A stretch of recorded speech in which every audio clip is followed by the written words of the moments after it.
Callie brought this to my attention. Oh yeah. Is this an end of an era? Because I would say this whole year and last year, women, especially the ratchet women, Glorilla, Sexy Red, Meg Thee Stallion, they just been running the rap game, like, or so we thought. Mm-hmm. You know, they said the streams was going up. We seeing them all on TV. Every time you log online, that's all you see. At the award shows, it was all the ratchets. But when it's time to sell these tour dates and book these tour dates and sell these tickets, they haven't been selling. So apparently, Sexy Red was they were saying that it was rumors that she's canceling her tours because of low ticket sales, which she came out and said, no, we not. Show's still on. And Meg Thee Stallion, apparently they were hiding the empty seats with black tarp. I don't know if you saw that video. They were putting black tarp over the empty seats, so it would appear that it was a sold out show. You know, the cameras, they gonna pan real close to the front rows that the people are sitting in the back, we just gonna black it out and it's gonna look like she sold it out. I think it's a video on Twitter. What y'all think about it though while I look for it? I think female rap has been on the decline for a while now. I think that it has also been, you know, what's the word for it? Staged for the consumer for a long time as well. I think female rap, let's keep it 100, right? The people who are listening to rap, the majority of people that are listening to rap are men. And so when the majority of people who are listening are men, how far do you think that genre can go when it's not speaking to men? You know what I'm saying? Sex can only sell, which it does, so much. But I think when it comes to rap, again, men are not looking at like, man, Meg Thee Stallion is bad, let me go buy her album. I'm looking at, okay, Meg Thee Stallion is bad. Okay, scroll past. What we doing next? It's not let me go buy this album. It's not go let me buy this Sexy Red. It's not none of that. You're really more so there for the eye candy, the antics, the entertainment that they're providing, but the music is an afterthought. And so I think that, like what you saw with the BET Awards, we have a lot of staging of popularity, a lot of engagement farming, a lot of stream farming to make things appear a certain way, when in reality, I don't think the music is connecting with people because majority of the people who like rap are men. And so I feel like it's all been staged for a while now.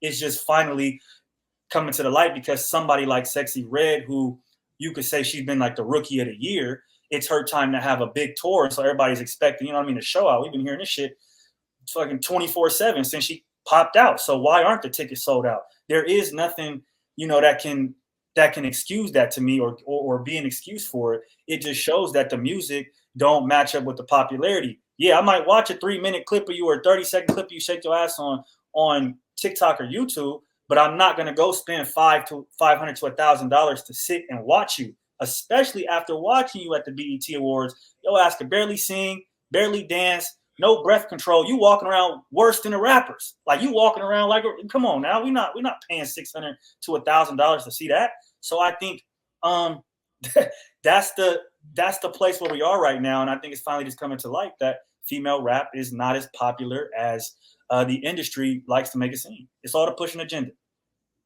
No, that's a fact. I'm gonna disagree with you on that, Kali. I'm gonna just say this: the demographic that she's selling to don't have money. Let's just be real. You talking about ratchet. You're talking about young women. You're talking about women that's not aspiring to be something great. She's talking about catching STDs, got fucked my baby daddy. Women of substance don't even speak like that or conduct themselves in that manner with money. Let's just be real. Because the women that have degrees and stuff like that, yeah, they go turn up to it, but they're not paying money to go to a concert. Yeah, they're played in rotation amongst their homegirls. Or even if they had a day party, nightclub, strip club for fun, they'll allow it to play it there. But they're not trying to go spend their money to go watch her perform. So she has to think about the venue she's performing at. Let's be real. Ain't nobody going to a stadium to watch Sexy Red. Now, she do a nightclub or a strip club or a small, intimate setting, it'll be packed out, especially if they take EBT at the line or food stamps or some shit like that. Nigga, they going up. If this was during the pandemic where everybody had that EDD money, nigga, she'd be the hottest thing selling. But the demographics for her aren't people of substance. Let's just be real. She's popping with the ratchet, the Gen Zs, all the young ladies, they love her shit. But they don't have money to support her in that manner. The real money is the women of substance. Those are the ones that's going to support her. Men not supporting her. We're going to let the We want to see the bitches turn up to her music. We not buying that shit. I'm not bumping no Sexy Red in the car. Nigga, if I pulled up to y'all, get it sexy, y'all niggas like, yo, what the fuck is wrong with you? You get what I'm saying? No, I'm not bumping that shit. I'm only playing this shit when there's females around so we can see them shake their ass. That's actually a great point, because that almost lets you know that when people are calling people like Sexy Red an industry plant, it starts to look like it, because when it's time to really sell the bread and butter, it's not selling. It looks good online. I can make anything look good online. We can set her next to a bunch of celebrities, Drake and this celebrity and this influencer. We could put her in this skit. You know what I'm saying? But when it's time to get people bodies in seats, they're not coming. You know what I'm saying? They'll enjoy it for free at home. Oh my God, did you see what Sexy Red did? Oh, she says she got an STD. Oh, it's funny. It's like a niche. It's like, you know what I'm saying? It's like watching a train wreck. Like, you don't want to see it, but you can't turn away. You know what I'm saying? It's not really selling. I can engagement farm streams. You know what I'm saying? I could have a stream warehouse just streaming her shit around the clock. But how many people in real time is really on the day-to-day listening to this shit? Because when else can you listen to it other than in the club? You ain't listening to this. Maybe the club in the gym. Like if you want to get turned in the gym, you know, you're a female, you might turn on some ratchet shit to get your adrenaline up. But other than that, who's really driving down the street listening to this shit? Besides teenagers who don't even go to concerts, who can't even go to concert without adult supervision. I think another thing, driving to her 9 to 5, 7 in the morning, turning on Sexy Red. Like that ain't even a type of vibe you even start your day with. So hell no. I think another thing too that was different from her is like her team. You know, say we take it outside of just the agenda and what else we're speaking on. Her team doesn't seem to be super prepared to give her the best rookie year possible. I think the tickets were too expensive. I think the venues are too big for an artist that's this new. I think they didn't take into account, you know, the times we're in where social media, you might have a little bit more bigger impact on there than before maybe it catches up in real life. So I think there, even the whole, like, right, she really had no direction for the album, right? Then she started doing the Trump shit, the presidency shit. And if you really pay attention, that's not what she was on first.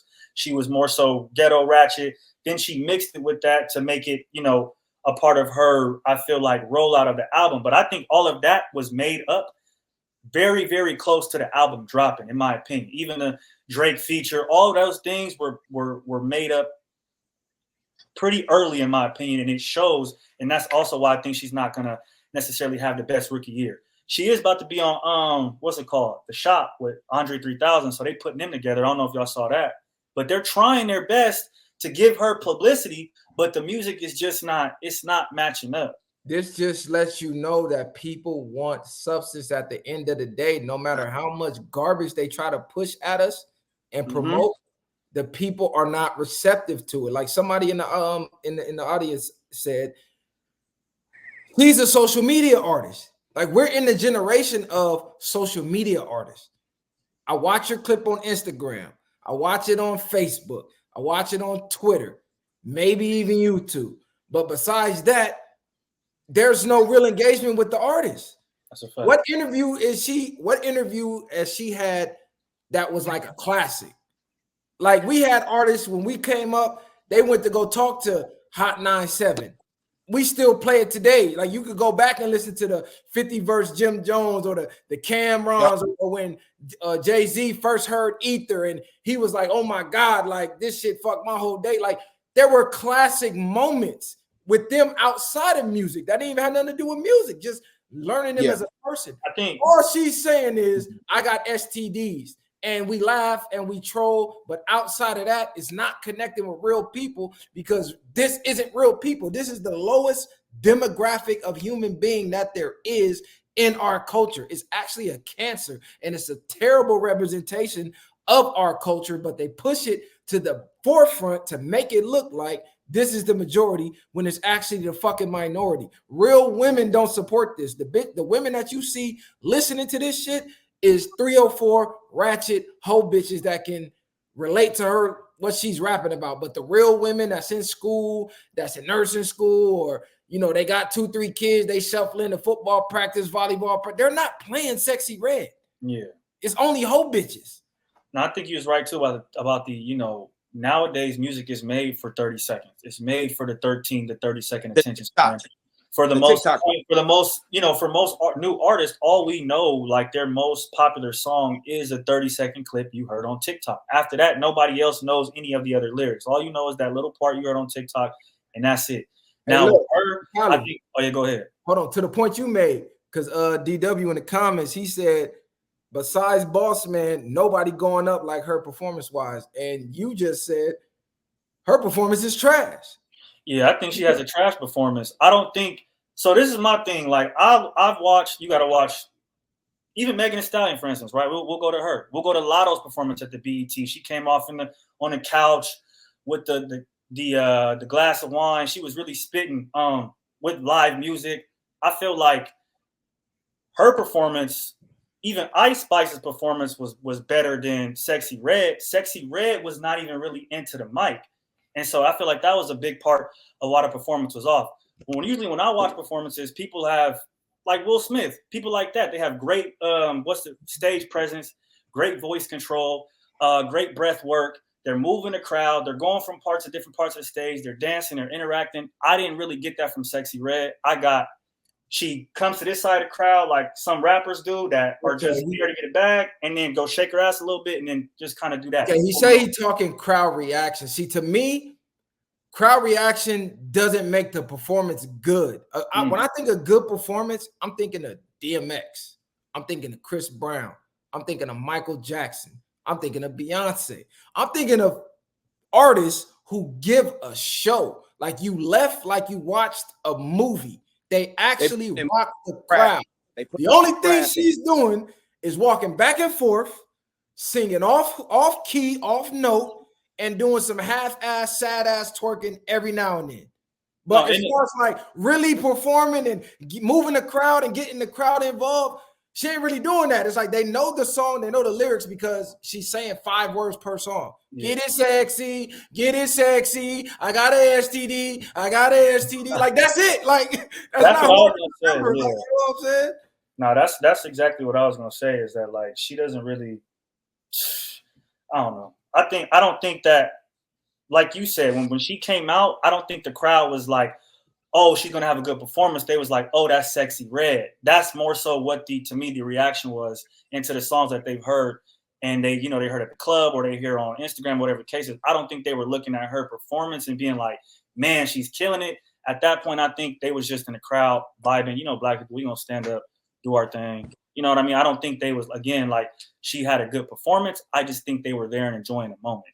And this the thing, when you gotta do shit like leak a sex tape, you know your music not really that hot.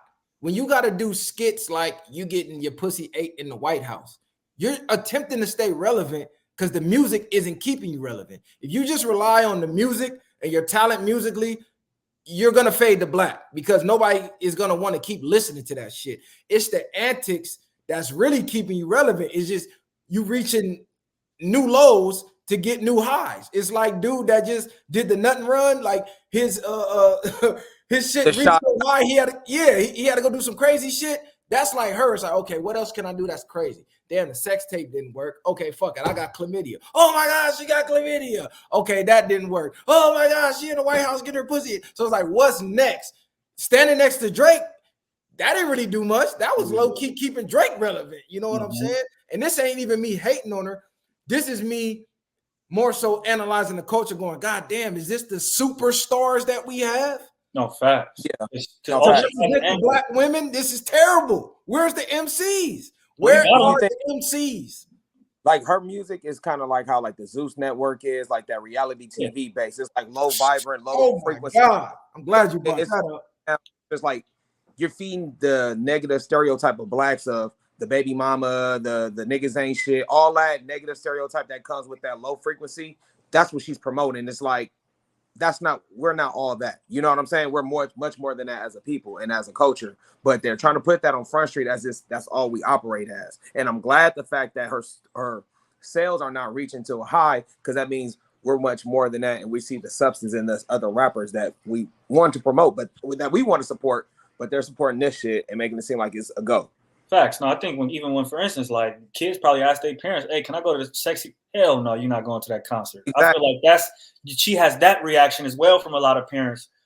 Any parent that is saying that is just fun or is harmless, I don't believe that. Because like I told y'all before, she brings in a lot of the stereotypes and says a lot of the stereotypes that we used to say about girls and guys back when we was in 8th, 7th grade, when niggas was really mean to each other. Yep. That's the type of shit that she brings back into light today. And I'm not in support of it, and I don't think any grown adult, man or woman, should be. Hey, I got to question this because DW say nobody care about good things or positivity in rap, which I low key got a question. It may not trend, but let's be honest.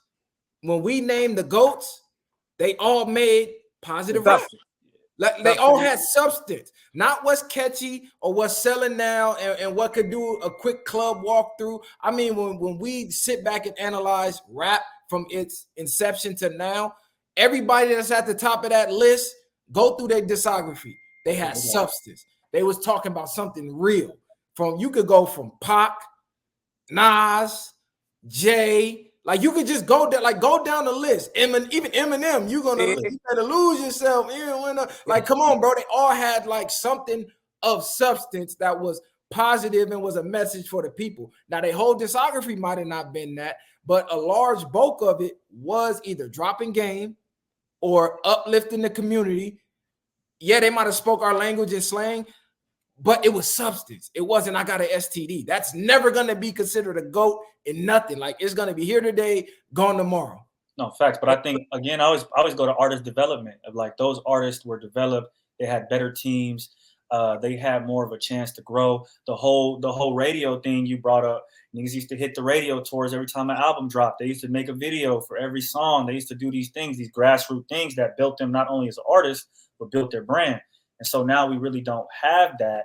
And then I also think that the newer people, they just don't. It's a different time. Like, I don't think there is a GOAT. I don't think there is going to be somebody who spits, positivity the whole way through at this point, or majority of their message without, not making it. Because all we got right now is who?